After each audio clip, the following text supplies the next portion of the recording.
அதிசயங்கள் செய்கிறவர் நம் அருகில் இருக்கிறார். அற்புதங்கள் செய்கிறவர் என்றும் நமக்குள் வசிக்கிறார். அதிசயங்கள் செய்கிறவர் நம் அருகில் இருக்கிறார். அற்புதங்கள் செய்கிறவர் என்றும் நமக்குள் வசிக்கிறார்.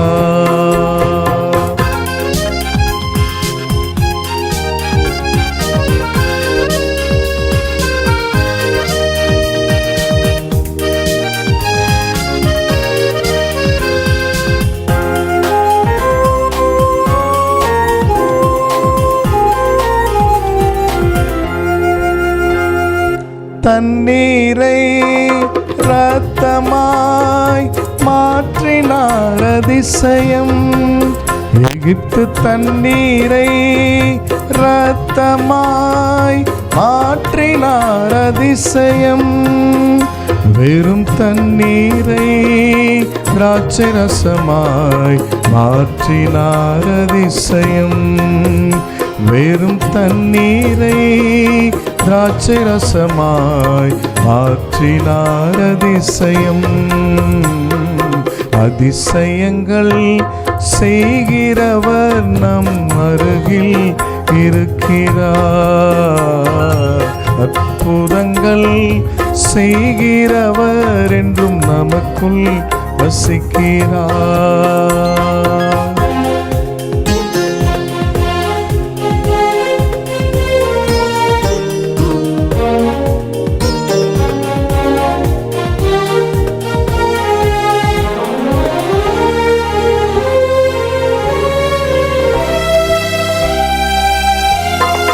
செங்கடலை இரண்டாக பிளத்திட்டார் அதிசயம். செங்கடலை இரண்டாக பிளத்திட்டார் அதிசயம். புயல் காற்றை தம் வார்த்தையாலே அடக்கினார் அதிசயம். புயல் காற்றை தம் வார்த்தையாலே அடக்கினார் அதிசயம்.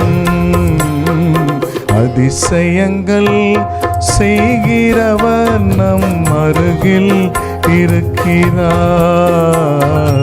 அற்புதங்கள் செய்கிறவர் என்றும் நமக்குள் வசிக்கிறார்.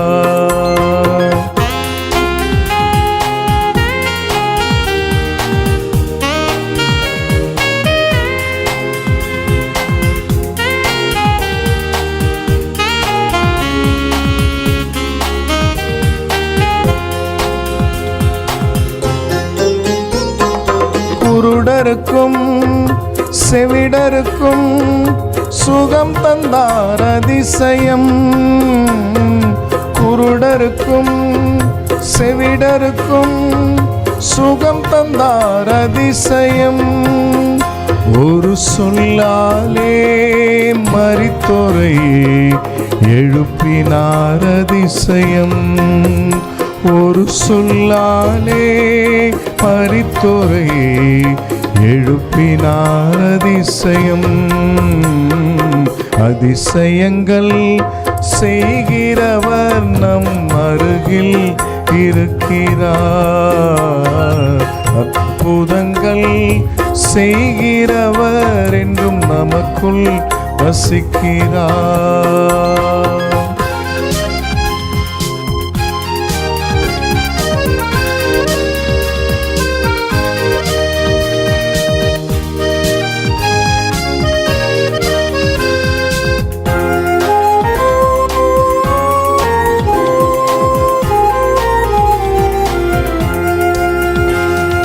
பாவியான என்னையும் உயர்த்தினார் அதிசயம். பாவியான என்னையும் உயர்த்தினார் அதிசயம். ஏழையன் மீதும் நேசக்கரம் நீட்டினார் அதிசயம். ஏழையன் மீதும் நேசக்கரம் நீட்டினார். அதிசயம் அதிசயங்கள் செய்கிறவர் நம் அருகில் இருக்கிறார். அற்புதங்கள் செய்கிறவர் என்றும் நமக்குள் வசிக்கிறார். அதிசயங்கள் செய்கிறவர் நம் அருகில் இருக்கிறார். அற்புதங்கள் செய்கிறவர் என்றும் நமக்குள் வசிக்கிறார். கிறிஸ்தேசுவுக்குள் மிகவும் பிரியமான சகோதர சகோதரிகளே, உங்கள் யாவருக்கும் நம்முடைய ஆண்டவரும் இரட்சகரும் போதகருமான கிறிஸ்தேசுவின் நாமத்தினாலே உங்களுக்கு கிருபையும் சமாதானம் சத்தியத்தோடு கூட வாழ்த்துக்களை தெரிவித்துக் கொள்கிறேன். தேவனுடைய பிரதான கிருபை, அவருடைய இரக்கம், தயவு உங்கள் அனைவருமே இந்த கிரைஸ்ட் டிவி மூலமாக மறுபடியும் சந்திப்பதற்கு தேவன் கொடுத்த இந்த வாய்ப்புக்காக நான் தனிப்பட்ட முறையிலே என்னுடைய வாழ்த்துக்களை கூட நான் தேவனுக்கு நன்றிகளை தெரிவித்து கொண்டு இன்றைக்கான புதிதாக ஒரு பாடத்துக்குள்ளாய் நாம் கடந்து போகலாம். இன்றைக்கு நம்மளுடைய ஆராய்ச்சி நாம் பார்க்கும்போது பழைய ஏற்பாட்டில் நடந்த ஒரு சம்பவத்தை குறித்து தான் இன்றைக்கு நாம் பார்க்க போகிறோம். ஸோ அதில் அநேக விதமான பாடங்களை தேவன் வைத்திருக்கிறார்ன்றது கூட நம்ம பார்க்க போகிறோம். சார், அந்த வகையில் நம்ம பார்க்கும்போது பாருங்கள், இதற்கு ஒரு அறிமுகம் கூட நம்ம கொடுக்கலாம் இந்த பாடத்துக்கு. ஸோ அறிமுகம் என்ன கொடுக்கலான்னு பார்த்தீங்கன்னா, சின்ன வயது முதற்கொண்டு எனக்கு ஒரு சந்தேகம் காணப்பட்டது. ஒரு சந்தேகம் எனக்கு இருந்துச்சு சின்ன வயசுலேருந்து. என்ன சந்தேகம்னா, பாருங்கள், நான் வசிக்கக்கூடிய இடத்துல 2 சகோதரர்கள் என்ன பண்ணுறாங்கன்னா இருக்கிறாங்க. ஒரு சகோதரன் பார்த்திங்கன்னா பாவத்தில் முழுகின சகோதரன், ஒரு குடிப்பழக்கம், புகைப்பழக்கம், ஸோ இன்றைக்கி நம்ம எதோ சொல்லிகிட்டு இருக்கலாம். அந்த மாதிரி ஒரு சகோதரன் இருக்கிறாரு. இன்னொரு பெரியவர் ஒருத்தர் இருக்கார் அங்கே. அவர் என்னன்னா, தன்னுடைய திருமணம் பண்ண நாள் முதற்கொண்டு அவர் என்ன பண்ணியிருக்காருன்னா, தன் குடும்பத்துக்காகவே வாழ்ந்து தன் குடும்பத்திற்கு என்னென்ன தான் செய்ய வேண்டும் அதையெல்லாம் அவர் என்ன பண்ணார்னா தன்னுடைய வாழ்நாள் முழுவதும் செய்து கொண்டு வந்தார். வேலை விட்ட வீடு, பிள்ளைங்களை பார்த்துக்கிறது, இதுதான் இவருடைய வாழ்க்கை. அப்போ இவர்கள் இருவரும் மரித்தார்கள். இப்படி மரிக்கும்போது இப்போ இந்த இருவருக்கான நியாய தீர்ப்பு எப்படி இருக்கும் பூமியில்? ஸோ இந்த கேள்வி எனக்கு இந்த சின்ன வயசு முதற்கொண்டு இந்த கேள்வி இருந்துச்சு.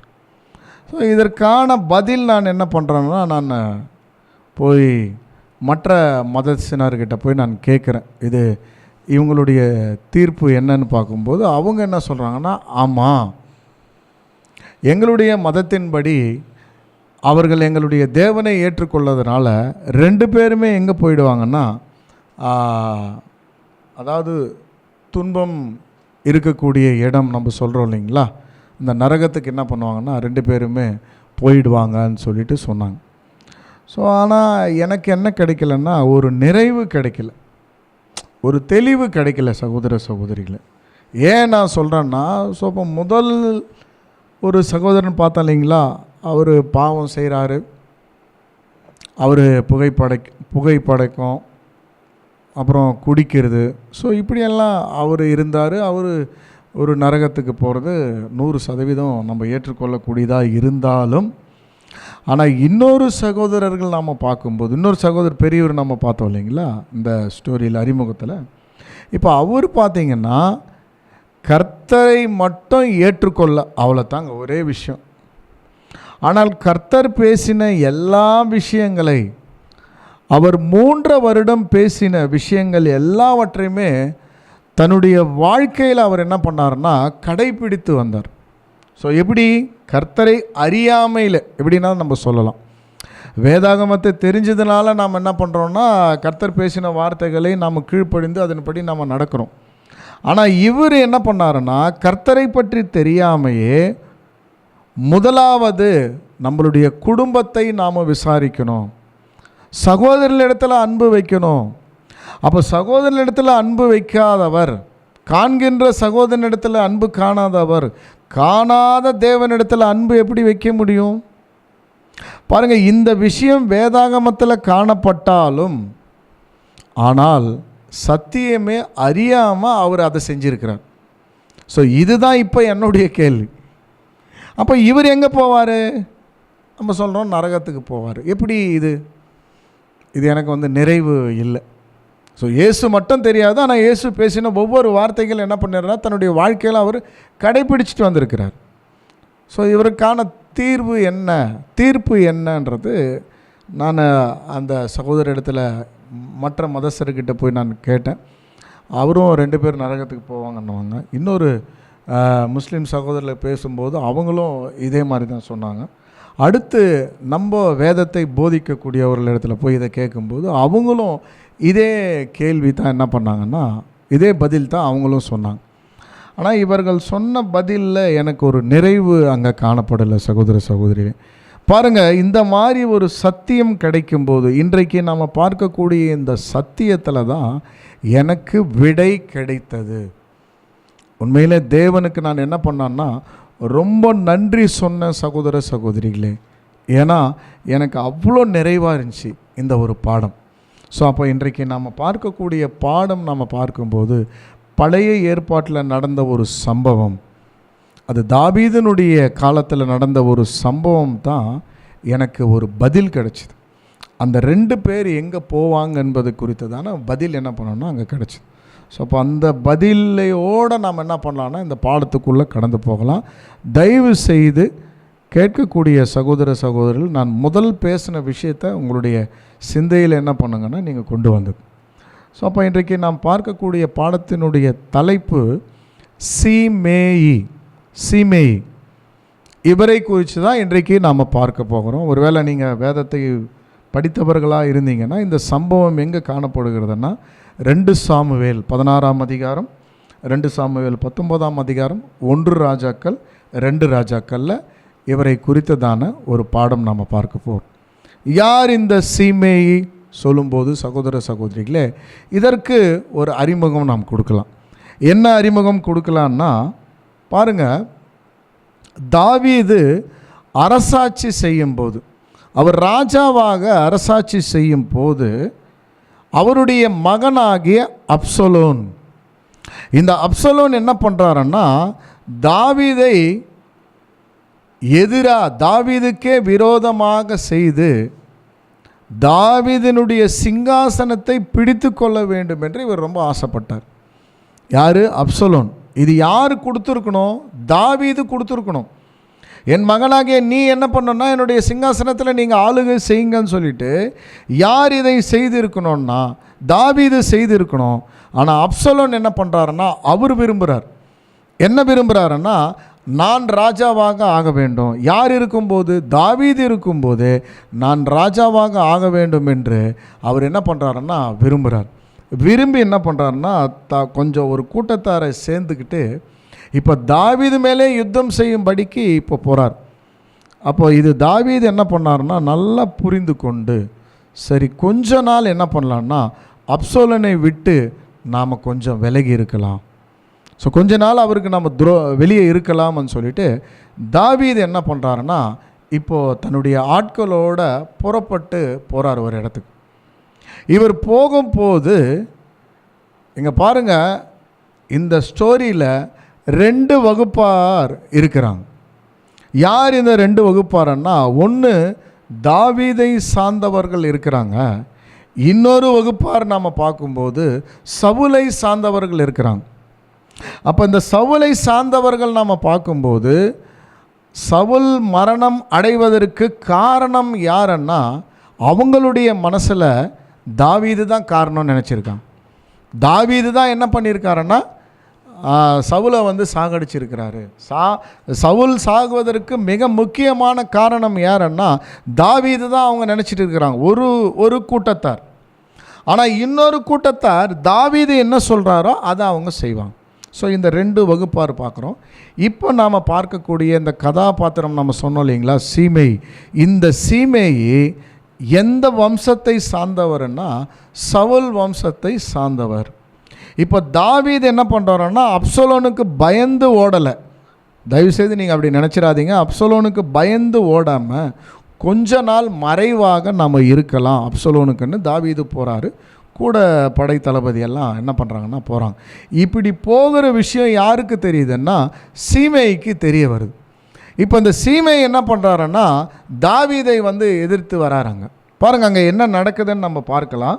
2 சாமுவேல் 16ஆம் அதிகாரம் 5ஆம் வசனம் வாசிக்க. தாவீது ராஜா பகுரீம் மட்டும் வந்தபோது, இதோ சவுல் வீட்டு வம்சத்தனாக இருக்கிற கேராவின் குமாரனாகிய சீமேயு என்னும் பேருள்ள ஒரு மனுஷன் அங்கே இருந்து புறப்பட்டு தூஷித்து கொண்டே நடந்து வந்து, சகல ஜனங்களும் சகல பலசாலிகளும் தாவீதின் வலது பக்கமாகவும் இடது புறமாகவும் நடக்கையில் தாவீதின் மேலும் தாவீது ராஜாவுடைய சகல ஊழியக்காரர் மேலும் கற்களை எறிந்தான். பாருங்க, இந்த யாருன்னா இந்த சீமை தாவீது மீது, தாவீதனுடைய ஊழியக்காரர்கள் மீது, ஆட்கள் மீது என்ன பண்ணுறாங்கன்னா பகுரின் வம்சத்தார் யாருன்னா சவுலின் வீட்டார். பாருங்கள் அந்த வசனம் நம்ம பார்க்கும்போது 5ஆம் வசனம், தாவீது ராஜா பகுர் மட்டும் வந்தபோது, இதோ சவுல் வீட்டாரும் வம்சத்தான் ஆகிய கேராவின் குமாரனாகிய சீமேய் என்னும் பேருள்ள ஒரு மனுஷன் தூசித்து கொண்டு வந்தான்.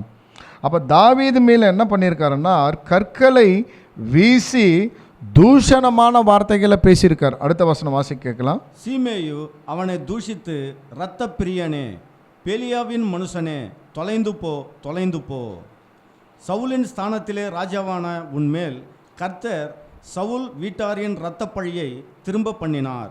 கர்த்தர் ராஜபாரத்தை உன் குமாரனாகிய அப்சலோமின் கையிலே ஒப்பு கொடுத்தார். இப்பொழுது இதோ உன் அக்கிரமத்தில் அகப்பட்டாய், நீ இரத்த பிரியமான மனுஷன் என்றான். பாருங்க, இங்க என்ன சொல்றாருன்னா கற்களை வீசினது மட்டும் இல்லை, அப்சலோனுக்கு பயந்து நீ என்ன பண்ணுறன்னா அவரை விட்டு நீ என்ன பண்ணுறான்னா ஓடி போகிற. சீமையை சொல்கிறார் பாருங்க என்ன வார்த்தை அவங்க பயன்படுத்துகிறார் பாருங்க. பேலியாளிகளுடைய மகனே, தொலைந்து போ, தொலைந்து போ. நீ ஏன் இப்படி போயிட்டு இருக்கிற? நீ சவுலுக்கு துரோகம் பண்ணியிருக்கிற. சவுல் இறப்பதற்கு மிக முக்கியமான காரணம் நீ தான். அதனால தான் தேவன் என்ன பண்ணுறாருன்னா உன்னுடைய மகன் மூலமாகவே உன்னை பழித்து இருக்கிறாரு சொல்லிட்டு இந்த மாதிரி வார்த்தைகள் என்ன பண்ணுறாருன்னா அந்த சீமையை பேசிட்டு தூசிச்சுட்டே இருக்கிறாரு. ஆனால் தாவீது பார்க்கும்போது ஒரு வார்த்தை கூட பேசலைங்க. இது தாவீதினுடைய அருமையான கேரக்டர். இந்த கேரக்டரெல்லாம் நமக்குள்ளே வளர்க்கணும். அப்போ இந்த குணலட்சணம் வளர்வதற்கு காரணம் என்னன்னு பார்க்கும்போது அவர் வாங்கின ஒவ்வொரு அனுபவங்கள், சவுல் மூலமாக வாங்கிய ஒவ்வொரு அனுபவங்கள், தங்களுடைய குடும்பத்தின் மூலமாக வாங்கின அனுபவங்கள், இதெல்லாம் பார்த்துட்டு அருமையான குணம் காமிக்கிறார். யாருன்னா தாவீது. என்ன பண்ணுறாருன்னா அவர் அவ்வளோ பேசிட்டு இருக்கிறாரு, இவர் என்ன செய்கிறாருன்னா அமைதியாக இருக்கிறார். அப்போ அமைதியாக இருக்கும்போது கூட இருக்கிறார் பாருங்கள் படை தளபதி. அந்த தாவீதினுடைய படை தளபதி நம்ம பார்க்கும்போது ஒரு பராக்கிரமசாலிகள் நம்ம பார்க்கும்போது 3 பேர் பார்க்குறோம். அதில் 3 பேரில் யாருன்னா இந்த அபிசாய் எனக்கூடிய ஒரு மனுஷன். நல்லா நீங்கள் நோட் பண்ணிக்கோங்க பைபிளில். அபிசாய் எனக்கூடிய ஒரு மனுஷனுக்கு என்ன வருதுன்னா அந்த சீமையை பேசும்போது பயங்கரமாக கோபம் வருது பாருங்கள். அவர் என்ன சொல்கிறார் பாருங்கள். அப்பொழுது சேருவின் குமாரனான அபிசாய் ராஜாவை நோக்கி, அந்த செத்த நாய் ராஜாவாகிய என் ஆண்டவனை தூஷிப்பானேன், நான் போய் அவன் தலையை வாங்கி போடட்டுமே என்றான். பாருங்களேன் என்ன வார்த்தை சொல்கிறார். அபிசாய் கோபம் வருது, தாவீதுக்கு கோபம் வரல, அபிசாய்க்கு கோபம் வந்து சொல்கிறாரு. ஒரு வார்த்தை சொல்கிறாரு, அந்த சீமையை செத்த நாய் என்றார் பாரு. யாருடைய பார்வையில்? இந்த அபிசாயினுடைய பார்வையில் அவர் எப்படி இருக்கிறாருன்னா சீமையை செத்த நாய் என்றார் பாரு. அவன் பேசிட்டு இருக்கிறான். தாவீது, நீங்கள் என்ன இதை கேட்டுட்டு இருக்கிறீங்க, இப்போ சொல்லுங்கள், அவனுடைய தலையை நான் எடுக்கிறேன்றார். அவனுங்க எவ்வளோ பெரிய விஷயம். தாவீது யார்? ஒரு யுத்தம் தெரியாத மனுஷனா? கோலியாத் நமக்கு தெரியும் இல்லைங்களா? கோலியாத், அப்பேற்பட்ட கோலியாத்தை கொன்றவருங்க அவர். சீமையெல்லாம் ஒரு விஷயமே இல்லைங்க. சீமையெல்லாம் ஒரு பொருட்டே இல்லாத ஒரு மனுஷன். ஸோ அவர் எப்படி இருந்திருக்கலாம்? எலீசா சும்மா இப்படி தலைனாவே கீழே விழுற மனுஷன். அவர் தாவீதுக்கு முன்னாடி இந்த மாதிரி ஒரு தூஷணமான வார்த்தைகளை பேசும்போது தாவீது என்ன பண்ணுறாருன்னா அமைதியாக இருக்கிறார். அபிஷாய் கோவம் வருது. அப்போ தாவீது என்ன பேசுகிறார் பாருங்கள். அதற்கு ராஜா, செருயாவின் குமாரரே, எனக்கும் உங்களுக்கும் என்ன? அவன் என்னை தூஷிக்கட்டும், தாவீதை தூஷிக்க வேண்டும் என்று கர்த்தர் அவனுக்கு சொன்னார். பாருங்கள், என்ன அருமையான வசனம் பாருங்கள். இது பைபிளில் நீங்கள் என்ன பண்ணுங்கன்னு அந்த வசனத்தெல்லாம் நோட் பண்ணுங்க. செரியாவின் குமாரரே, உமக்கும் எனக்கும் என்ன? அவன் தாவீதை தூஷிக்கும்படிக்கு தேவன் என்ன பண்ணியிருக்காருன்னா உத்தரவு கொடுத்துருக்கிறாரு. அதை ஏன் என்று யாராவது கேட்க முடியுமா? நம்முடைய சர்வ வல்லமையுள்ள தேவனை எவ்வளோ அருமையாக புரிஞ்சு வச்சிருக்கிறாரு பாருங்க வார்த்தையை. அந்த விஷயத்தை தேவன் அனுமதிச்சிருக்கிறாருன்னா, சீமேயை என்னிடத்துல தூஷிக்கும்படி அவர் தேவன் என்ன பண்ணியிருக்காருன்னா அனுமதிச்சிருக்கிறார். தேவன் அனுமதிக்காமல் யாரும் என் முன்னாடி நிற்க முடியாது. அப்போ தேவனை எப்படி புரிஞ்சிருக்கிறப்போ, அப்போ சகோதர சகோதரிகளே, நம்மளுடைய வாழ்க்கையில் நடக்கக்கூடிய ஒவ்வொரு சம்பவங்கள், ஒவ்வொரு விஷயங்கள் தேவனுடைய அனுமதி இல்லாமல் நடக்காது. ஸோ இப்போ இந்த வசனத்தில் நாம் என்ன புரிந்துக்கிறோன்னா, நம்ம நடக்கக்கூடிய ஒவ்வொரு சம்பவங்கள் தேவன் நம்மளுக்கு ஏற்படுத்தினார். அப்போ தாவீது மாதிரி நாம் எப்படி இருக்கணும்னா அமைதியாக இருக்கணும். ஆனால் அந்த சூழ்நிலைகளை தேவன் மாற்றக்கூடியவர். நாமளே போய் சூழ்நிலையை மாற்றணும்னு நாம் நினைக்கக்கூடாது. சில பேர் என்ன பண்ணுறோன்னா, பணபலம், ஆயுத பலம், பொருளாதாரம் இருக்கிறதுனால அவங்கெல்லாம் தேவனை தேட மாட்டாங்க. நல்ல ஐஸ்வர்யமுள்ள ஒரு மனுஷன் தேவனை தேட மாட்டார். ஏன் தேட மாட்டாருன்னா, அவருக்கு என்ன விஷயங்கள் வேணுமோ உடனே போய் என்ன பண்ணார்னா அவர் வாங்கலாம். அந்தளவு அவர்கிட்ட என்ன இருக்கும்னா அந்த செல்வாக்கு இருக்கும். எது மேலே அவர் சார்ந்திருக்க வேண்டிய அவசியம் இல்லை. ஏன்? எல்லா செல்வமும் அவர்கிட்ட இருக்குது. ஆனால் நாம் தான் எப்போவுமே தேவனையே சார்ந்திருக்கிறோம். ஏன்னா நமக்கு எந்தமே இல்லை, இந்த உலகத்தில் நமக்கு எதுவுமே இல்லை. அதனால தான் முழுக்க நாம் தேவனையே சார்ந்திருக்கிறவர்களாக இருக்கிறோம். ஸோ அப்போ தேவனை சார்ந்திருக்கிறவங்க எப்படி இருக்கணும்னா, நம்ம வாழ்க்கையில் நடக்கக்கூடிய ஒவ்வொரு சம்பவங்கள் ஏதோ புதுமை என்று நீங்கள் எண்ணாதீங்க. அது புதிய ஏற்பாட்டில் நம்ம வாசிக்கும்போது இது ஏதோ புதுமைன்னு இல்லை, நமக்கு ஒரு பாடத்தை தேவன் கற்றுக் கொடுக்குறார். ஒரு சூழ்நிலை நம்மளுக்கு கடந்து வருதுன்னா நின்று அதை பார்க்கணும். இதில் தேவன் எனக்கு என்ன கற்றுக் கொடுக்குற பாடத்தை, நான் இந்த விஷயத்தை, இந்த சூழ்நிலையில் எனக்கு தேவன் என்ன கற்றுக் கொடுக்குறார், என் வாயின் வார்த்தைகள் இங்கே தான் ஜாக்கிரதையாக இருக்கும். தாவீது பாருங்கள் எவ்வளோ அருமையாக சொல்கிறார். அவன் தூசிக்கட்டும், தேவன் அனுமதிச்சிருக்கிறார். நீ என்னன்னு கேட்க முடியுமா? நான் என்ன கேட்க முடியுமா தேவனை? ஸோ இதுதான் அருமையான ஒரு வளர்ச்சி இருக்கிறவங்ககிட்ட தான் இது காமிக்க முடியும். இந்த குணலட்சணங்கள் கூட நம்ம எல்லார்கிட்ட நம்ம பார்க்க முடியாது. ஏன்? ஆனால் அந்த வளர்ச்சி இருக்கக்கூடிய சகோதர சகோதரிகிட்ட தான் இந்த குணலட்சணம் பார்க்க முடியும். இப்போ என்ன பண்ணுறாருன்னா, தாவீதும் அப்சலோன் என்ன பண்ணுறாருன்னா, தாவீது என்ன பண்ணுறாருன்னா அப்சலோனுக்கு கொஞ்சம் மறைவாக இருக்கணும்னு கொஞ்ச நாள் போயிடுறாரு. அதுக்கப்புறம் என்ன நடக்குதுன்னா, ஒரு யுத்தம் வருது. அந்த யுத்தத்தில் என்ன நடக்குதுன்னா, அப்சலோன் மரித்து போகிறார். அப்சலோன் மரித்து போன உடனே என்ன நடக்குது சகோதர சகோதரிகளே என்றால், பெரிய ஒரு விஷயம் நம்ம பார்க்குறோம். என்ன விஷயம் நம்ம பார்க்குறோன்னா பாருங்கள், அதில் தொடர்ச்சியாக நீங்கள் வாசிங்க.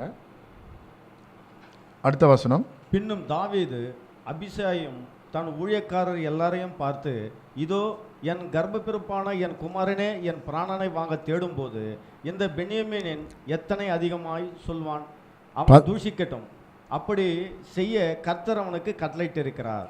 என்ன அருமையாக புரிஞ்சிருக்கிறார் பாருங்க. என்ன சொல்கிறார் ஒரு வார்த்தைன்னா, பாருங்க, என்னுடைய கர்ப்ப பிறப்பு யார்?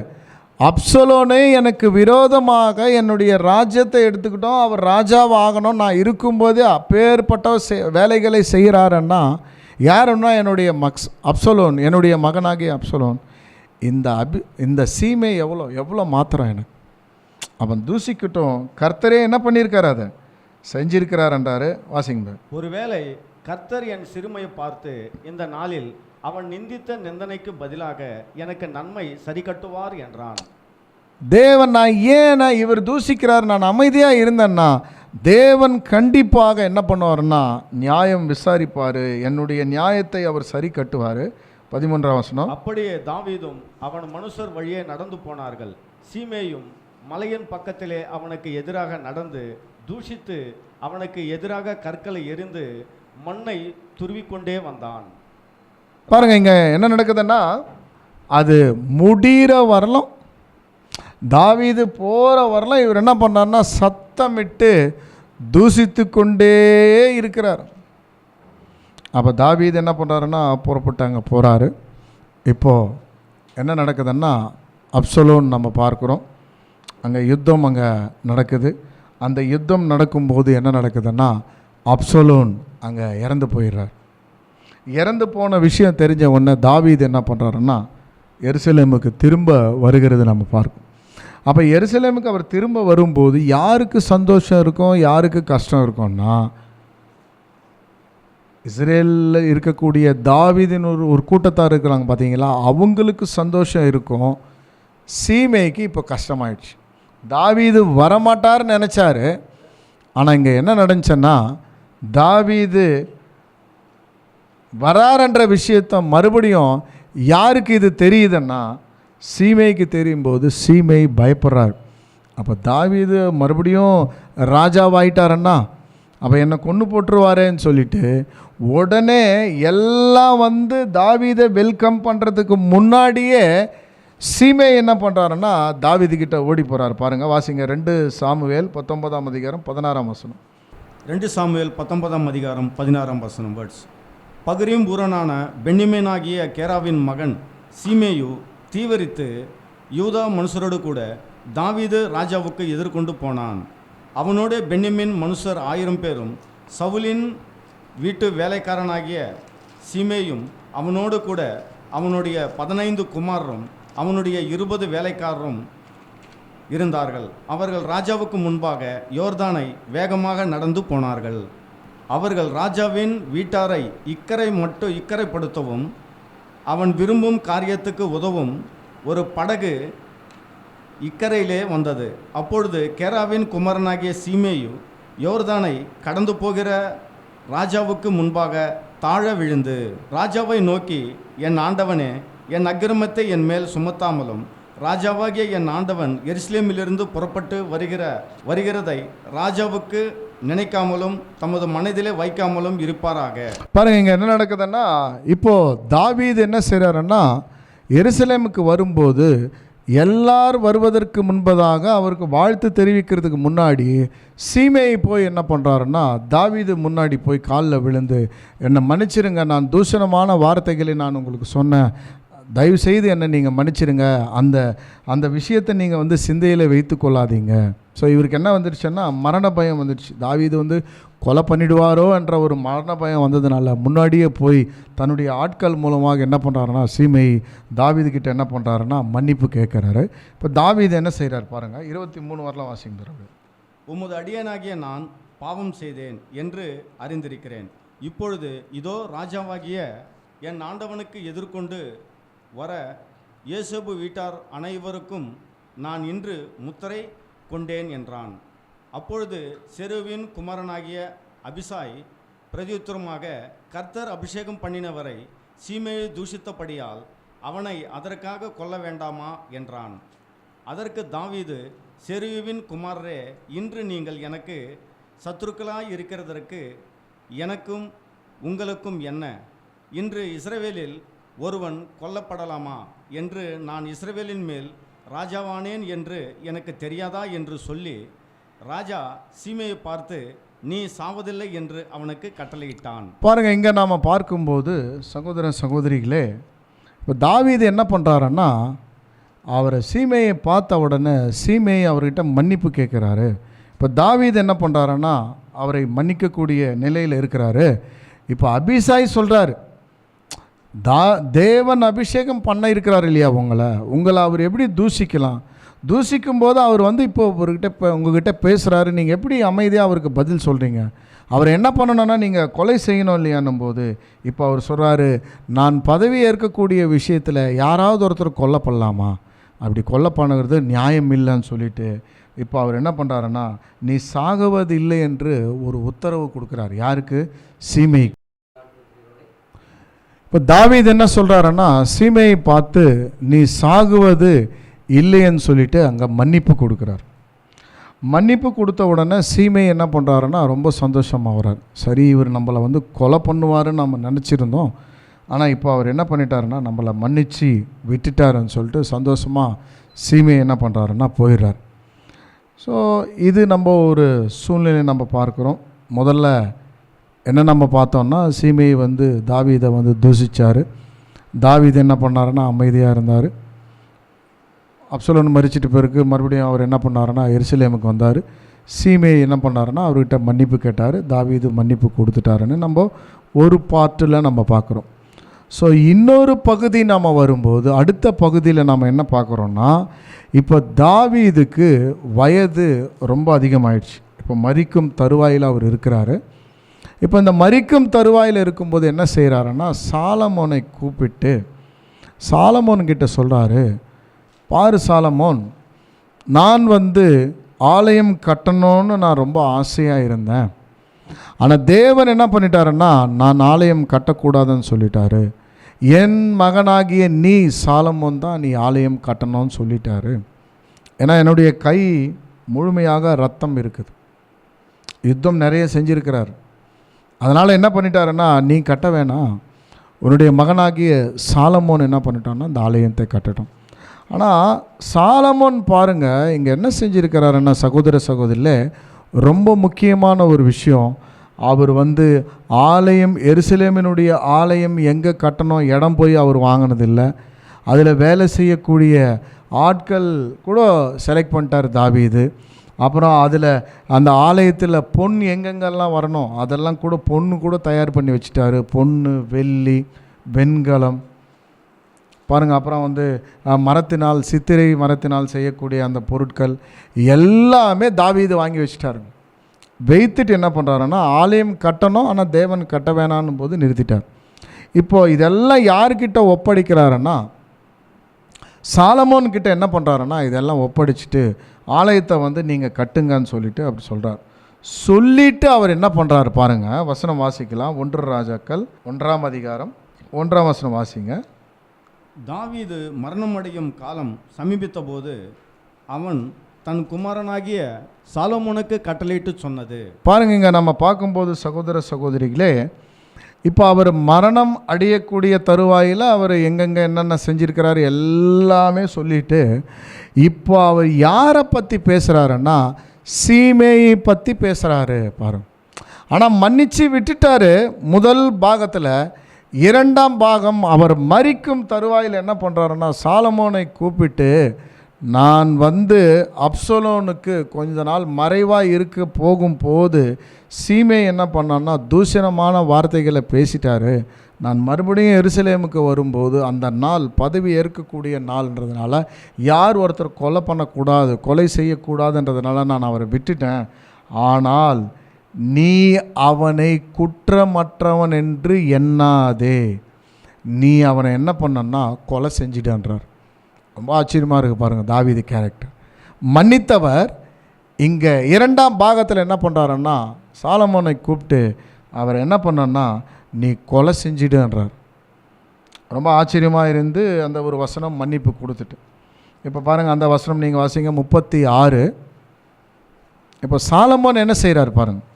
பின்பு ராஜா சீமையை அழைப்பித்து அவனை நோக்கி, நீ எருசலேமிலே உனக்கு ஒரு வீட்டை கட்டி அங்கே இருந்து எங்கேயாவது வெளியே போகாமல் அங்கேதானே குடியிரு. நீ வெளியே போய் கீரோன் ஆற்றை கடக்கும் நாளிலே நீ சாகவே சாவாய். அப்பொழுது உன் இரத்தப்பழி உன் தலையின் மேல் இருக்கும் என்பதை நீ நிச்சயமாய் அறிந்து கொள் என்றான். பாருங்க, இப்போ என்ன பண்ணிட்டாரு தாவீது, சாலமோன்கிட்ட சொன்னார் என்னன்னா சீமையை கொலை பண்ண சொல்லிட்டாரு. ஆனால் சாலமோன் என்ன பண்ணுறாருன்னா கூப்பிட்டு சீமையை கூப்பிடும்போது சீமைக்கு ஒரு பயம் வந்துடுச்சு. ஒருவேளை அவங்க அப்பா ஏதாவது சொல்லிட்டாரோன்னு. அவர் வந்து நிற்கும்போது, பாருப்பா என்னுடைய அப்பாவுக்கு நீ ரொம்ப துரோகம் பண்ணிட்ட, தூஷணமான வார்த்தைகளை சொல்லிட்ட, எங்கள் அப்பா உங்களை கொலை பண்ண சொன்னார், ஆனால் நான் உங்களை மன்னிச்சு விடுறேன், நான் உங்களை கொலை செய்ய மாட்டேன், போங்க சந்தோஷமாக இருங்க நான் சொல்லிவிட்டு சாலமோன் கூட மன்னிக்கிறார்.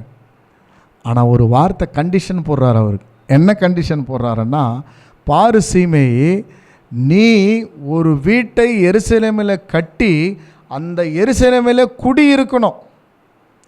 ஆனால் எருசலேமில் குடி இல்லாமல் எப்பாவது ஒரு நாள் எனக்கு தெரியாமல் நீ வெளியே போன, எருசலேமை விட்டு வெளியில் போன விஷயம் எனக்கு தெரிஞ்சேன்னா உன்னை நான் என்ன பண்ணுவேன்னா கொலை பண்ணிடுவேன்னு சொல்கிறார். இப்போ உடனே சீமைக்கு பயம் வந்தது. என்ன ஆயிடுச்சுன்னா இப்போது ரொம்ப சந்தோஷம் ஆகிட்டார். சரவல சாலமோன் என்ன பண்ணிட்டாருன்னா மன்னிச்சிட்டார். ஆனால் ஒரு கண்டிஷன் என்ன, எந்த சூழ்நிலையிலையும் அவர் மரிக்கிற வரலாம் எருசலேமிலே இருக்கணும், அதை விட்டு அவர் போகக்கூடாது. போன விஷயம் தெரிஞ்சேன்னா அவ்வளோதாங்க, அவர் இறந்து போயிடுவார். ஸோ அப்போ என்ன பண்ணுறாருன்னா வீடை கட்டிட்டு சீமை சந்தோஷமாக இருக்கிறார் எருசலேமில். ஸோ அவருக்கு ஒரு நிலம் இருந்திருக்கு. அந்த நிலத்தில் பார்த்திங்கன்னா வேலை செய்கிறாங்க, வேலையாட்கள் வேலை செய்கிறான். வேலையாட்கள் என்ன பண்ணுறோன்னா வேலை செய்யும் போது அவங்களுக்கு பணம் தேவைப்படும் இல்லைங்களா. இப்போ அட்வான்ஸ் மாதிரி ஒரு இடத்துல நம்ம வேலை செஞ்சு அட்வான்ஸ் கொடுப்பாங்க இல்லைங்களா. அந்த மாதிரி கொஞ்சம் பேர் என்ன பண்ணியிருக்காங்கன்னா சீமைக்கிட்ட அட்வான்ஸ் வாங்கிட்டான். இப்போ அவருடைய நிலத்தில் வேலை செய்கிறான். இப்போ அங்கே என்ன நடந்திருக்குன்னா, அவங்க அந்த அட்வான்ஸ் வாங்கிட்டு இந்த சீமைக்கு தெரியாமல் என்ன பண்ணுறாங்கன்னா எருசலேம் விட்டு வெளியில் போயிட்டாங்க. இந்த எருசலேமை விட்டு வெளியில் போன விஷயம் யாருக்கு தெரியுதுன்னா சீமைக்கு தெரியுது. பாருங்கள், உங்ககிட்ட வேலை செஞ்சவங்க என்ன பண்ணிட்டாங்க, உங்ககிட்ட பணம் வாங்கிட்டு என்ன பண்ணாங்கன்னா அவங்க எருசலேமை விட்டு வெளியில் போயிட்டாங்கன்னு சொன்ன உடனே இப்போ சீமைக்கு என்ன ஆகிடுதுன்னா ரொம்ப கோபம் வந்துட்டு என்ன பண்ணுறாருன்னா சாலமோன் இடத்துல அவர் வாக்குறுதி கொடுத்தது மறந்துட்டார்.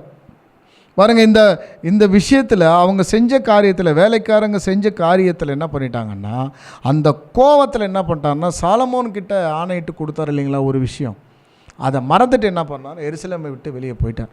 போன விஷயம் சாலமோனுக்கு தெரிஞ்ச உடனே சகோதர சகோதரிகளே இப்போ உடனே என்ன நடக்குதுன்னா இப்போ அவரை கூப்பிட்றாரு. வாசிங்க தொடர்ச்சியாக 37, 38. நீ வெளியே போய் கீரோன் ஆற்றை கடக்கும் நாளில் நீ சாகவே சாவாய், அப்பொழுது உன் இரத்தப்பழி உன் தலையின் மேல் இருக்கும் என்பதை நீ நிச்சயமாய் அறிந்து கொள் என்றான். சீமேயு ராஜாவை பார்த்து, அது நல்ல வார்த்தை, ராஜாவாகிய என் ஆண்டவன் சொன்னபடியே உமது அடியனாகிய நான் செய்வேன் என்று சொல்லி சீமேயு அநேக நாள் எருசலேமில் கூடியிருந்தான். 3 வருஷம் சென்றபோது சீமேயின் வேலைக்காரர் 2 பேர் மக்காவின் குமாரனாகிய ஆகீஸ் என்னும் காத்தின் ராஜாவினிடத்திற்கு ஓடி போனார்கள்.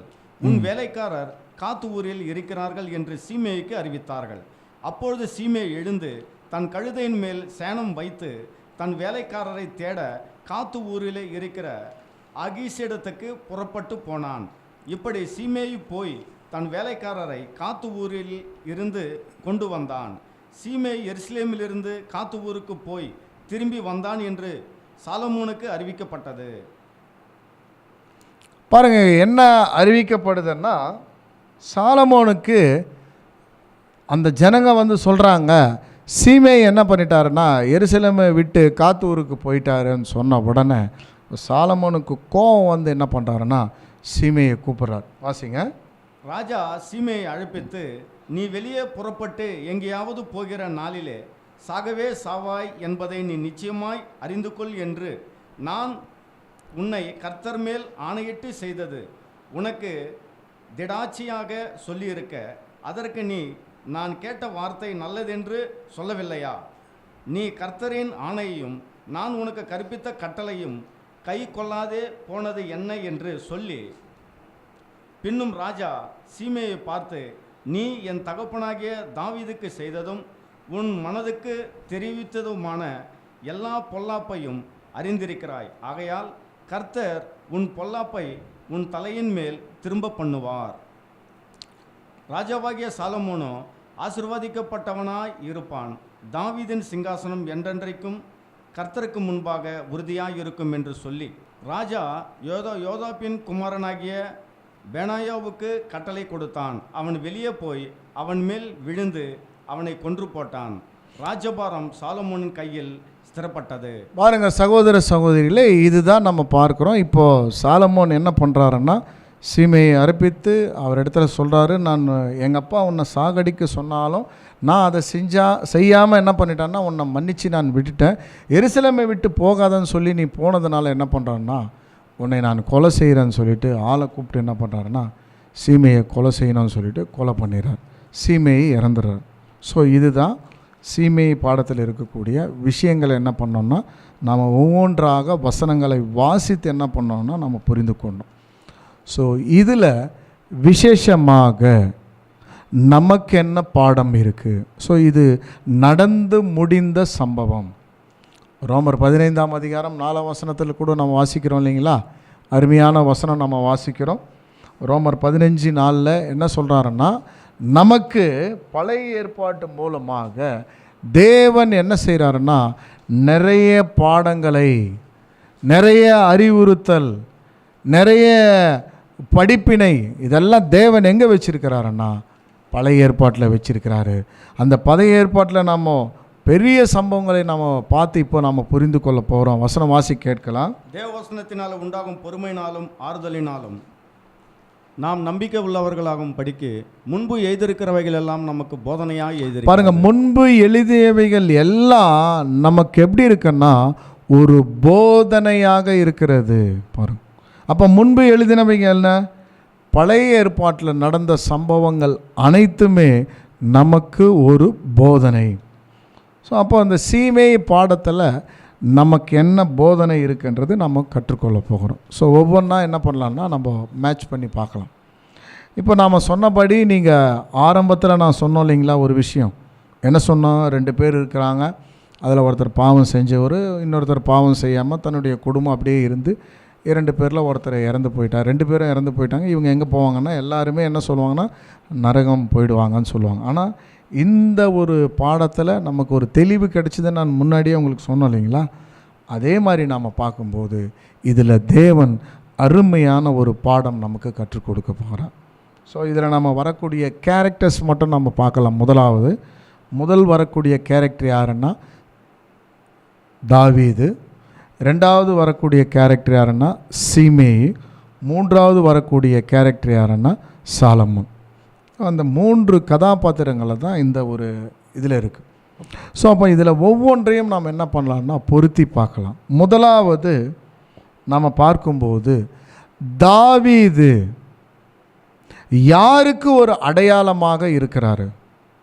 இந்த ஸ்டோரியில் வரக்கூடிய இந்த சீமை எனக்கூடிய ஒரு கதாபாத்திரத்தில் வரக்கூடிய அந்த தாவீது யாருக்கு ஒரு அடையாளமாக இருக்கிறாரு? ஏன்னா இது ஏற்கனவே நீங்கள் தொடர்ச்சியாக நம்ம எடுக்கக்கூடிய ஒரு பாடங்களை நீங்கள் பார்த்துட்டு வந்தீங்கன்னா ஈஸியாக நம்ம புரிந்து கொள்ளலாம். ஏன்னா இது தேவன் நம்மளுக்கு கொடுத்த அருமையான பைபிள் படிக்கக்கூடிய ஒரு மெத்தடில் இது ஒரு மெத்தட். எப்படி ஆபிரகாமை நாம் என்ன பண்ணுறோம், முதல்ல நம்ம பார்த்துட்டோம். ஆபிரகாம் பிதாவாகிய தேவனுக்கு ஒரு அடையாளம், தன்னுடைய குமாரனாகிய ஈசாக்கு இயேசு கிறிஸ்துக்கு ஒரு அடையாளம், எலியேசர் பரிசுத்த ஆவிக்கு ஒரு அடையாளம், ரெபேக்கால் திருச்சபைக்கு அடையாளம். ஸோ இதெல்லாம் நம்ம பார்த்துருக்குறோம். அந்த கோணத்தில் தான் இந்த ஒரு பாடம் கூட நம்ம பார்க்குறோம். இப்போ அடையாளங்கள் சொல்லும்போது பழைய ஏற்பாட்டில் நம்மளுக்கு போதனை சொன்னோம் இல்லைங்களா?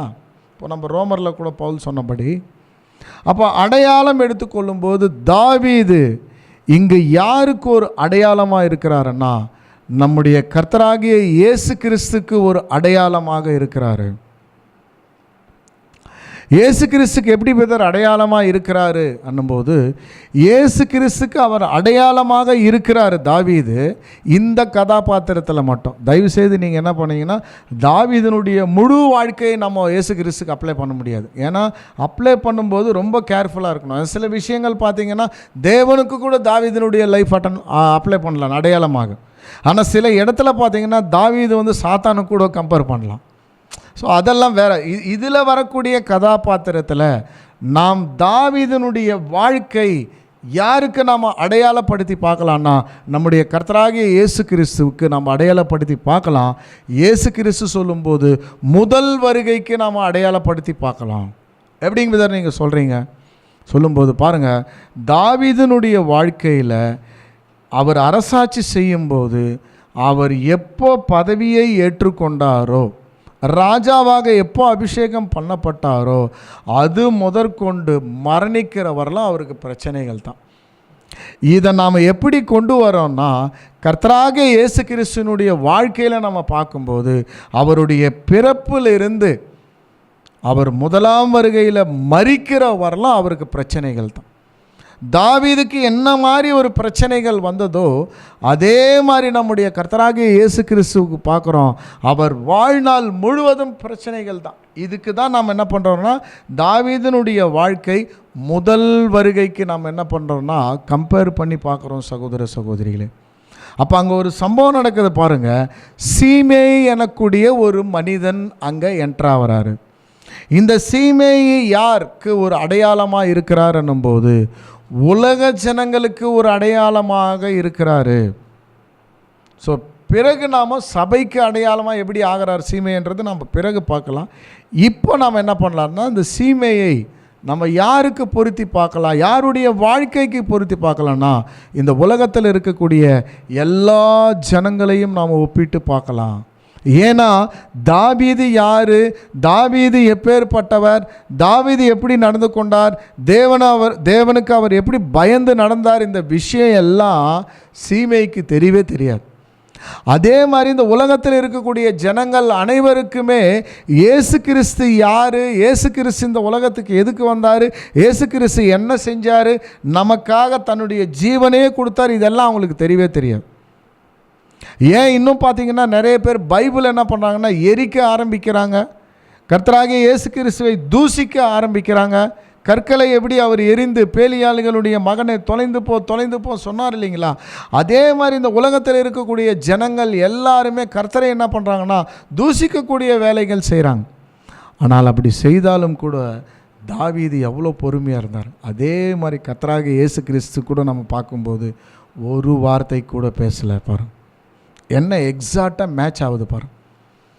இந்த இடத்துல மட்டும் தாவீதினுடைய லைஃப் கர்த்தருக்கு எவ்வளோ அருமையாக பொருந்தது பாருங்க.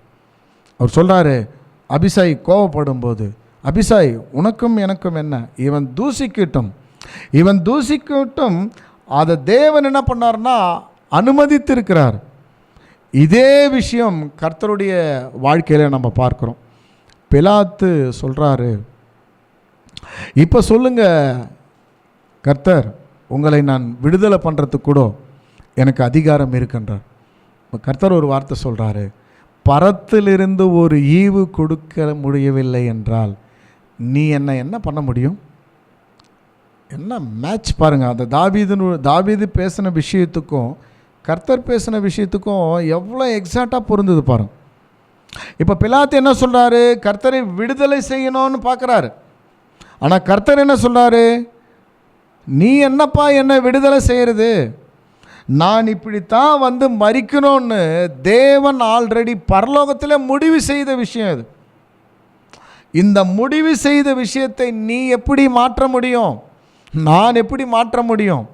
இது ஆல்ரெடி டிசைட் ஆகிடுச்சு. இது பரலோகத்திலேயே என்ன ஆயிடுச்சுன்னா, நான் 33 வருஷம் இந்த பூமிக்கு வரணும், 3 வருடத்தினுடைய ஊழியத்தில் இப்படி நான் செய்யணும், நான் 40 நாள் உபவாசம் இருக்கணும், அற்புதங்கள் செய்யணும், அதிசயம் செய்யணும். கடைசியில் என்ன பண்ணுவாருன்னா, கூட இருக்கிறவரே என்னை காட்டி கொடுக்க போகிறாரு. இதெல்லாம் ஆல்ரெடி டோட்டல் முன்னாடியே தீர்மானிக்கப்பட்டது. உன்னால் என்ன செய்ய முடியும்? தேவன் ஆல்ரெடி இது அனுமதிச்சிருக்கிறாரு. செய்யுங்க, உங்களுடைய வேலை என்னவோ. தாவீதுக்கும் இயேசு கிறிஸ்துவுக்கும் எவ்வளோ மேட்ச் ஆகுது பாருங்க. ஸோ இதுதான் நம்ம பார்க்குறோம் முதல் வருகைக்கு. அதே மாதிரி சீமையை மாறி இருக்கக்கூடிய உலகத்தில் இருக்கக்கூடிய ஜனங்கள் இயேசு யாருன்னே தெரியாமல் என்ன பண்ணுறாங்கன்னா தூசிக்கிறாங்க. நிறைய ஊழியக்காரர்கள் என்ன பண்ணுறாங்கன்னா கொலை செய்கிறாங்க. அவங்க எதுக்காக அதை செய்கிறாங்கன்ற தெரியாமல் கூட என்ன பண்ணுறாங்கன்னா கொலை செய்கிறாங்க. ஆனால் கர்த்தர் என்ன பண்ணுறாருன்னா அவங்களை மன்னிக்கிறாரு. எவ்வளோ அருமையான கம்பேரிஷன் பாரு. தாவீது மறுபடியும் அவர் ராஜாவாக, அப்சலோன் மரித்த பிறகு ராஜாவாக அபிஷேகம் பண்ணப்படும் போது என்ன பண்ணாருன்னா அங்கே சீமையை மன்னிக்கிறாரு. அதே மாதிரி தான் கர்த்தராகிய இயேசு கிறிஸ்து இந்த உலகத்தில் எப்பேற்பட்ட பாவியாக இருந்தாலும், அவங்க பாவம் செஞ்சு மரித்திருந்தாலும் அவர்களை கர்த்தர் மன்னிக்கிறார். எதின் மூலமாக தெரியுங்களா? அவர் சிலுவையிலே மரித்ததின் மூலமாக. அதுக்கு தான் நம்ம சொல்கிறோம், கர்த்தர் உலக இரட்சகர். கிறிஸ்தவர்களுக்கு மட்டும் இரட்சகர் அல்ல, இந்து சகோதரர்களுக்கு அல்ல, முஸ்லீம் சகோதரர்கள் அல்ல, இந்த உலகத்தில் பிறந்த எல்லாருக்குமே அவர் இரட்சகர். ஆனால் இப்பொழுது அவர்கள் புரிந்து கொள்ளவில்லை.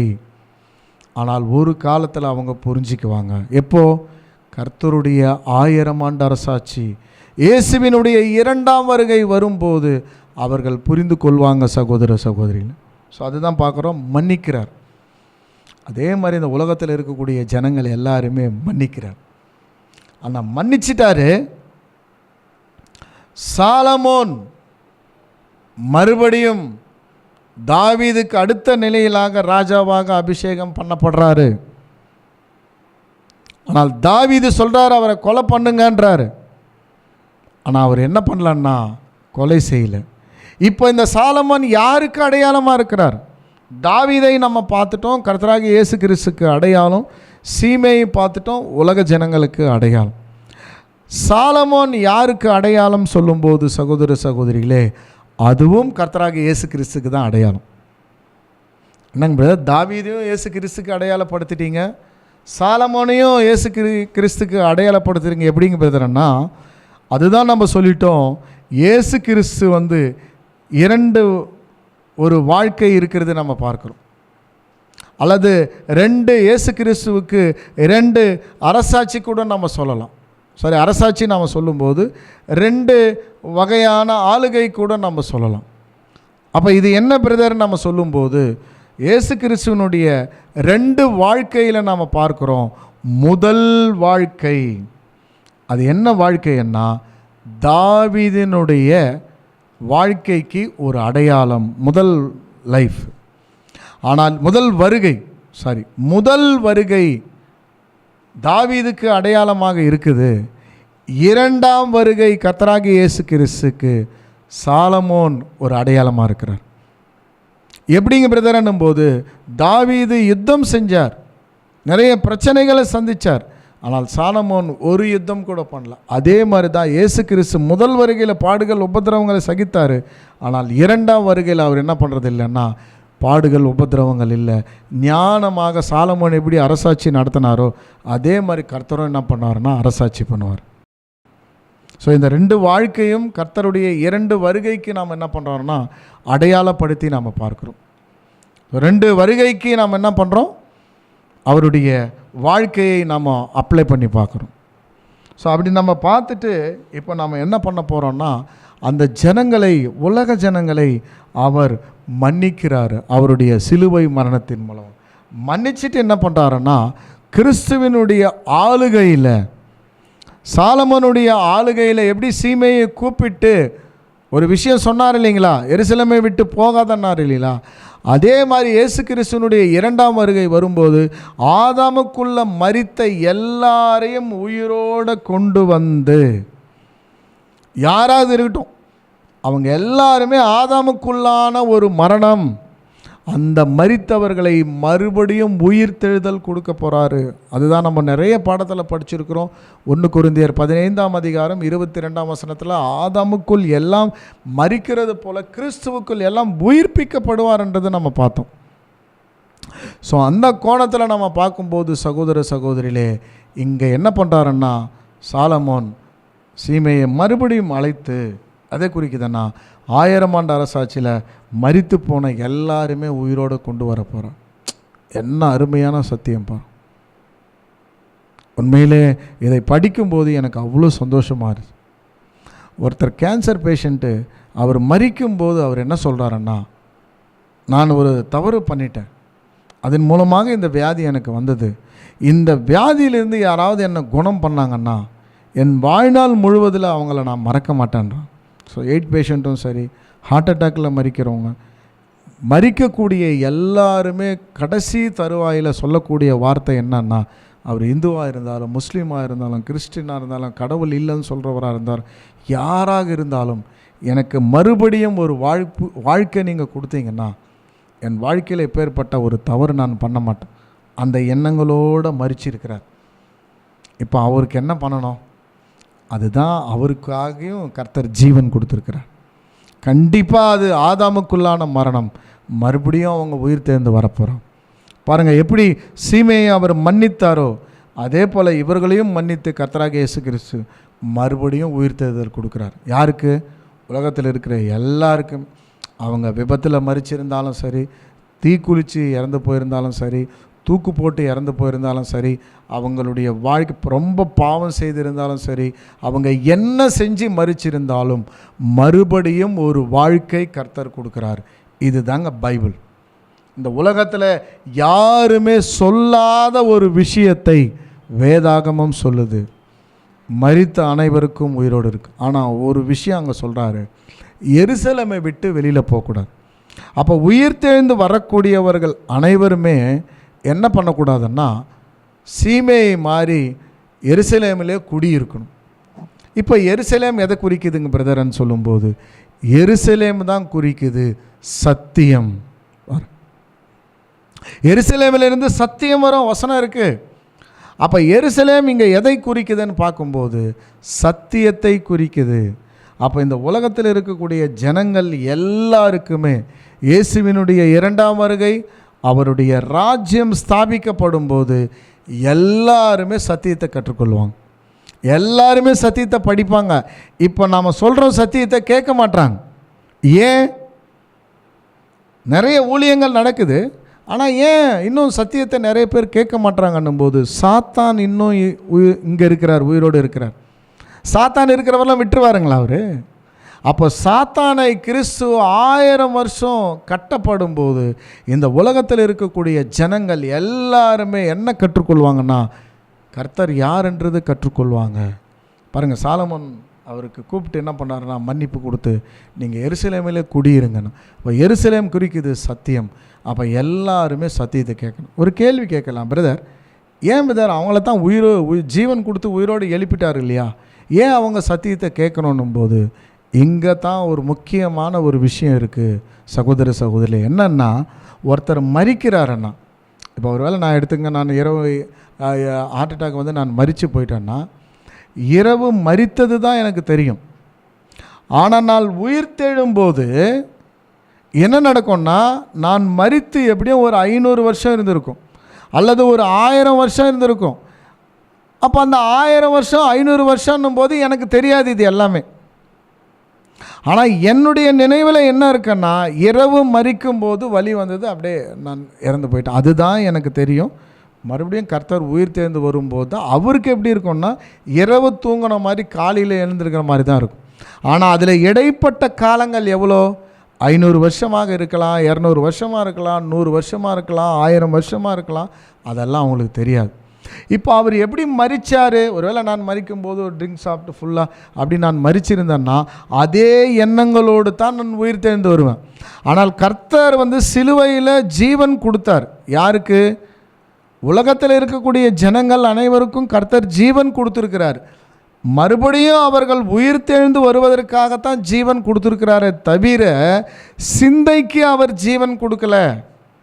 அப்போ பரிபூர்ணமாக இருக்கக்கூடியவர்களாக உயிர் தெழுந்து வருவாங்க. ஆனால் சிந்தை எப்படி இருக்கும்னா பாவ சிந்தையே இருக்கும். அப்போ அவங்க என்ன பண்ணணும்? சத்தியத்தை அறிவீர்கள், சத்தியம் உங்களை விடுதலையாக்கும். வசனம் வாசித்தோம் இல்லைங்களா? யோவான் 8:32 வாசிக்கும்போது சத்தியத்தை அறிவீர்கள், சத்தியம் உங்களை விடுதலையாக்கும். அப்போது அந்த பாவ சிந்தையில் தான் வராங்க. அந்த பாவ சிந்தை போப்பதற்காகத்தான் அவங்க சத்தியத்திலேயே இருக்கணும், சத்தியம் படிக்கணும். கர்த்தர் யார், தேவன் ஏன் இந்த உலகத்தை உண்டாக்கினார், ஏன் இந்த உலகத்தில் பாவம் வந்தது, பாவத்தின் சம்பளம் மரணம் ஏன் வந்தது, கர்த்தர் ஏன் இங்கே வந்தார், இதெல்லாம் அவங்க எப்போ படிப்பாங்கன்னா கிறிஸ்துனுடைய 1000 ஆண்டு அரசாட்சியில் எல்லாம் உயிர் தேர்ந்து வந்து படிக்க ஆரம்பிப்பாங்க. அப்போ படிக்க படிக்க படிக்க படிக்க பழைய சுபாவம் அவங்களுக்குள்ளே இருந்து போயிடும், புதிய சுபாவம் வந்துடும். பாருங்கள், என்ன தேவன் அருமையான ஒரு பிளான் வச்சுருக்காருப்பா. அப்போ எல்லாருக்குமே உயிர்த்தெழுதல் என்பது உண்டு. ஆனால் நியாய தீர்ப்பு என்னன்னா, இதுதான் நியாய தீர்ப்பு. மறுபடியும் ஒரு வாழ்க்கை கொடுத்து அவங்கள சத்தியத்தை படிக்க சொல்கிறார். சத்தியத்தை அவர்கள் படிக்க படிக்க படிக்க புதிய சிந்தை உருவாகும். அப்போ எருசலேமை விட்டு போகக்கூடாது. அப்போது சீமை என்ன பண்ணிட்டாருன்னா அங்கேயே இருந்தார். ஆனால் சில சூழ்நிலைகளால் என்ன பண்ணிட்டாருன்னா எருசலேமை விட்டு வெளியில் போயிட்டார். அதே மாதிரி கிறிஸ்துவனுடைய 1000 ஆண்டு அரசாட்சியில் எல்லாருமே சத்தியத்தை கேட்பாங்க. பாருங்கள், டிவி ஆன் பண்ணால் 24 மணி நேரம் சத்தியம்தான் இருக்கும். நம்ம ஒரு இடத்துல பிரயாணம் பண்ணுறோமா பஸ்ஸில், சத்தியம்தான். நீங்கள் எங்கே போனாலும் சத்தியம்தாங்க. எப்போது? 1000 ஆண்டு அரசாட்சியில். ஏன்னா இந்த 1000 ஆண்டு அரசாட்சி குறித்ததான அறிவு தான் இப்போ நம்ம மத்தியில் இல்லை. அது எப்படி இருக்கும், தேவன் என்ன செய்ய போகிறாரு அது நம்மளுக்கு தெரியல. ஆனால் தேவன் பாருங்கள் இன்றைக்கு நமக்கு அந்த ஒரு ஆசீர்வாதத்தை கொடுத்துருக்கிறார். பாருங்கள், அப்போ 1000 ஆண்டு அரசாட்சி முழுமையாகவே சாத்தானை கட்டி எல்லா ஜனங்களும் சத்தியத்தை தெரிஞ்சுக்க போகிறாங்க. எப்படி இருக்கும் பாருங்கள் அந்த ராஜ்யம். அதுதான் நம்ம முன்ன பாடத்தில் பார்த்தோம் இல்லைங்களா, கிறிஸ்துவுக்குள் ஒரு மனுஷனை அறிவேன், அவன் 3ஆம் வானம் வரலாம், 3ஆம் உலகம் வரலாம் பவுலுக்கு அங்கே காமிச்சிருக்கிறார். ஸோ இப்போ ஆதாமுக்குள்ளே மரித்தவங்க எல்லோரும் என்ன பண்ணுவாங்கன்னா உயிரோடு வரப்போகிறாங்க. ஆனால் ஒரு கண்டிஷன், சத்தியத்தை விட்டு வெளியில் போகக்கூடாது.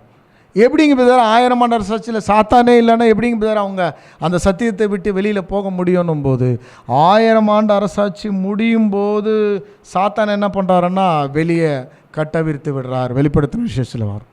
அப்போ அவர் என்ன பண்ணுவார்னா அவனுடைய முடிவு தெரிஞ்சிருச்சு, அவ்வளோதான், மரணம் அவருக்கு. ஆனால் போகும்போது நாம் ஏன் மட்டும் போனோம், இன்னும் கொஞ்சம் பேரை கூட்டிகிட்டு போனோன்னு நிறைய பேர் என்ன பண்ணுவாங்கன்னா அவர் சாத்தானுடைய பின்னாடி போவாங்க. அது ஒரு டெஸ்ட்டு, பின்னாடி ஒரு டெஸ்ட் இருக்குது. இப்போ என்ன பண்ணுவாங்கன்னா நிறைய பேர் கர்த்தரை ஏற்றுக்கொள்வாங்க. ஆனால் கொஞ்சம் பேர் என்ன பண்ணுவாங்க தெரியுங்களா? வாசிங்க, ஏசாயா 26:10.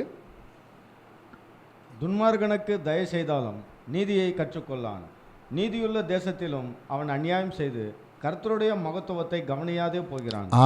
துர்மார்கனுக்கு தயை செய்கிறாராம். யார் துர்மார்கன்? ஆதாமுக்குள்ள மரித்தவர். துர்மார்கனுக்கு தயை செய்தாலும் நீதியை கற்றுக்கொள்ளான், நீதியுள்ள தேசம். பாருங்க, அப்போ இது நீதியுள்ள தேசங்களா? முதல் வர்க்கம் நீதியுள்ள தேசங்களா? அப்போ நீதியுள்ள தேசம் எதுன்னா கிறிஸ்துவினுடைய 1000 ஆண்டு அரசாட்சி. பார்த்தீங்களா? அப்போது துர்மார்கனுக்கு தயை செய்கிறார், மறுபடியும் ஒரு வாய்ப்பு கொடுக்குறார். தயை செய்தாலும் நீதியை கற்றுக்கொள்ளான், நீதியுள்ள தேசத்தில் அநியாயம் செய்து கர்த்தருடைய மகத்துவத்தை கவனியாமலே போகிறான். இப்போ இவனை என்ன பண்ணோம்? ஏற்கனவே ஒரு வாய்ப்பு கேட்டீங்க, கர்த்தர் கொடுத்துட்டாரு. சீமையை கூட பார்த்தீங்கன்னா ஒரு தூசிச்சார், மறுபடியும் ஒரு வாழ்க்கை கொடுத்தாரு. ஆனால் அவர் என்ன பண்ணிட்டாருன்னா எருசலேமை விட்டு போனதுனால அவரை கொலை பண்ணிட்டாங்க. அதே மாதிரி கிறிஸ்துவனுடைய 1000 ஆண்டு அரசாட்சியில் கர்த்தர் வார்த்தை கேட்கிறவங்களுக்கு இனி வாழ்க்கை முழுவதும் நித்திய ஜீவன் தான். இனி மரணமே இல்லாத ஒரு வாழ்க்கையை அவங்க வாழ்வாங்க. யார் சாத்தானும் லாஸ்ட்டில் கட்டவிழ்க்கப்படும் போது அவரோட போகும்போது அவங்களுக்கு எல்லாருக்குமே 2ஆம் மரணம். இது பேர் என்னன்னா 2ஆம் மரணம். முதல் மரணம் நம்ம பார்த்தோம். அந்த மரணம் என்ன? ஆதாமுக்குள்ளான மரணம். அதுதான் முதல்ல தாவீது தூசிச்சார் இல்லைங்க, சீமை தாவீது தூசிச்சார் இல்லைங்களா, அது நாம் பார்க்கலாம். அதில் மரிக்கிறாங்க பாருங்கள், அது முதல் மரணம். வாய்ப்பை பெற்றுக்கொண்டு அதன்படி நடக்காதவர்களுக்கு தான் என்னன்னு பார்க்கும்போது 2ஆம் மரணம். என்ன அருமையான விஷயம் பாருங்கள். அப்போ நம்ம முதல் இன்ட்ரடக்ஷன் கொடுத்தது இங்கே நாம் பார்க்கும்போது என்ன முடிவுக்கு வரோன்னா, இந்த 2 பேருக்குமே மறுபடியும் கர்த்தர் ஒரு வாய்ப்பு கொடுக்குறார். தண்டிக்கிறது இல்லை, அவங்களுக்கு மறுபடியும் ஒரு வாழ்க்கை கொடுத்து அந்த மறுபடியும் தவறு பண்ணால் தான் அவங்களுக்கு 2ஆம் மரணம் அது பேர்.